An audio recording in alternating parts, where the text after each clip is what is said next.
નમસ્કાર મિત્રો, મારી ચેનલ જ્ઞાન તંતુ પર આપનું સ્વાગત છે।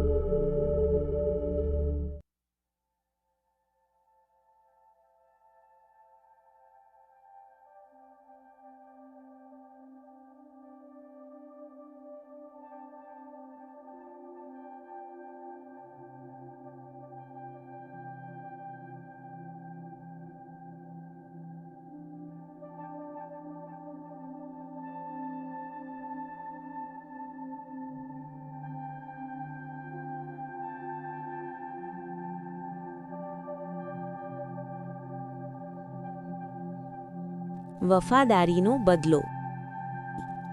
એક સમયની વાત છે। એક રાજ્યમાં એક ન્યાયી અને પ્રજાવત્સલ રાજા શાસન કરતા હતા।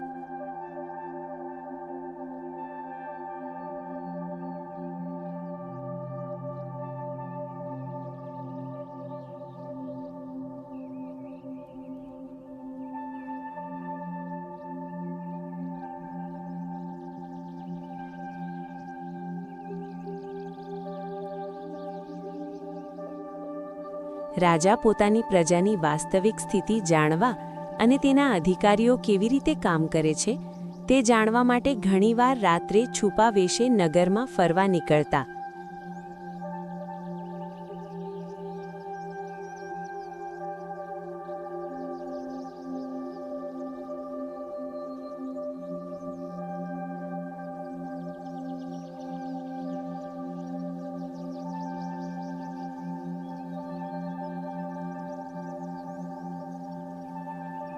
એક રાતની વાત છે। રાજા સાધારણ મુસાફરનો વેશ ધારણ કરીને નગરની શેરીઓમાં ફરી રહ્યા હતા। ફરતા ફરતા અંધારું હોવાને કારણે રાજા રસ્તો ભૂલી ગયા।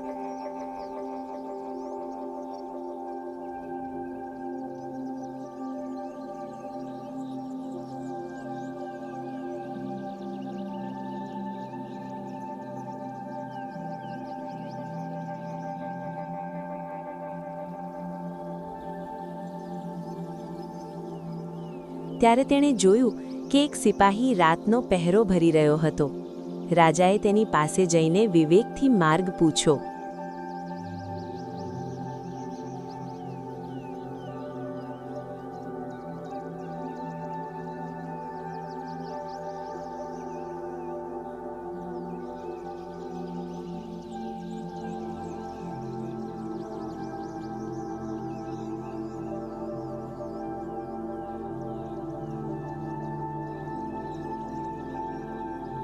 સિપાહીએ અજાણ્યા મુસાફર સાથે ખૂબ સભ્યતાથી અને આદરભર્યો વર્તાવ કર્યો। તેણે રાજાને સાચો માર્ગ બતાવ્યો।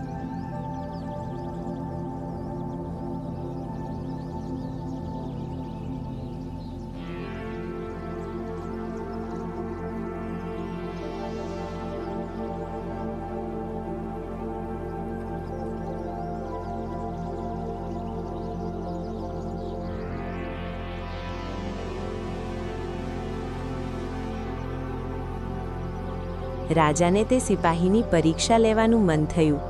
રાજાએ તેને કહ્યું, ભાઈ, અત્યારે બહુ અંધારું છે। જો તું મારી સાથે આવીને રસ્તો બતાવીશ તો હું તને સોનાની મોહર આપીશ।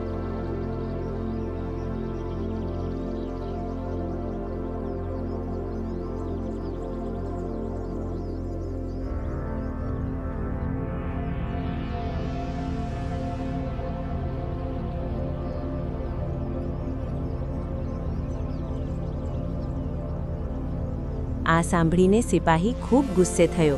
તેણે કડક અવાજમાં કહ્યું, હું રાજ્યનો સિપાહી છું। અત્યારે મારે પહેરો બજાવવાનો સમય છે। તું મને લાંચ આપીને મારી ફરજમાંથી ભટકાવવા માંગે છે?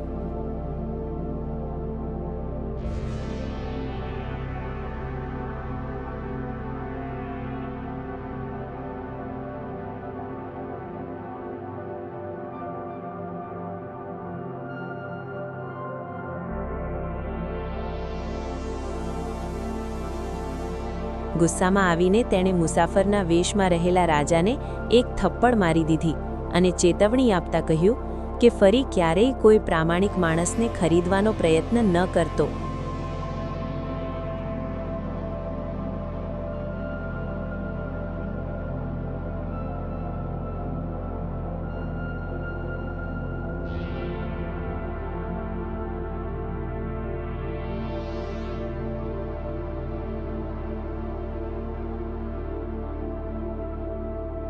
રાજા ચૂપચાપ ત્યાંથી નીકળી મહેલે આવ્યો, પણ તે મનોમન સિપાહીની વફાદારી જોઈને ખૂબ ખુશ થયો.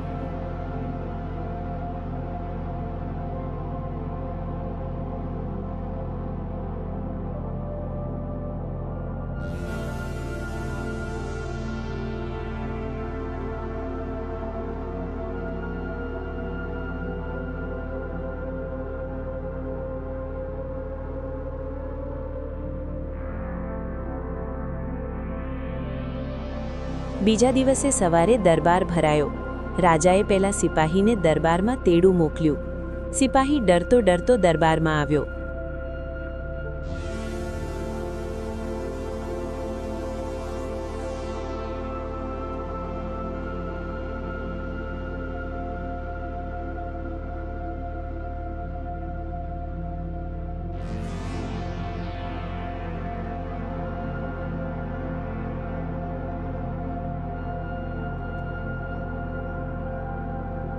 જ્યારે તેણે સિંહાસન પર બેઠેલા રાજાને જોયા, ત્યારે તેને તરત જ ખ્યાલ આવી ગયો કે ગઈકાલનો મુસાફર બીજું કોઈ નહીં પણ રાજા પોતે જ હતા.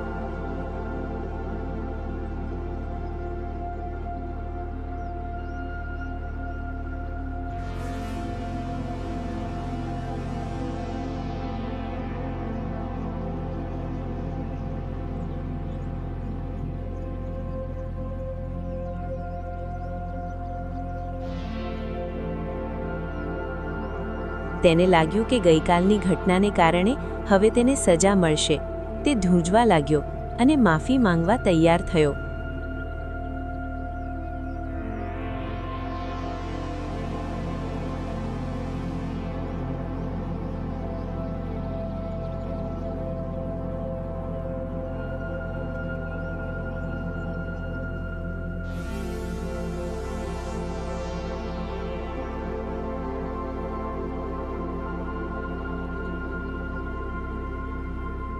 પરંતુ રાજા સ્મિત કરી સિંહાસન પરથી ઊભા થયા.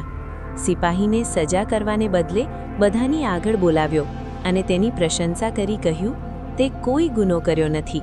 તું તારી ફરજ પ્રત્યે પ્રામાણિક અને વફાદાર રહ્યો છું.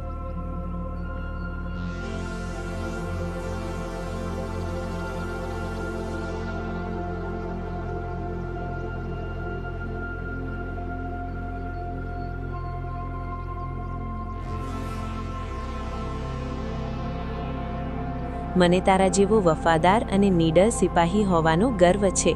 એ માટે હું તમને સજા નહીં પણ ઇનામ આપું છું.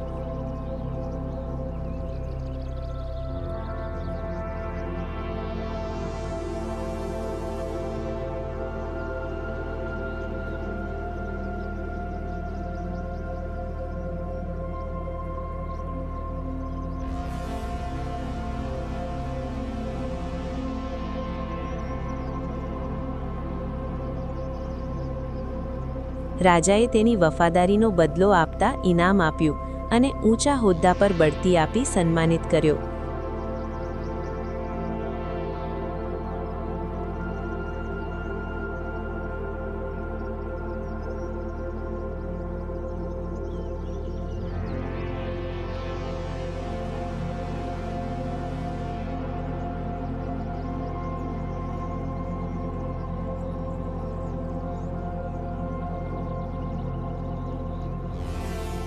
સાર: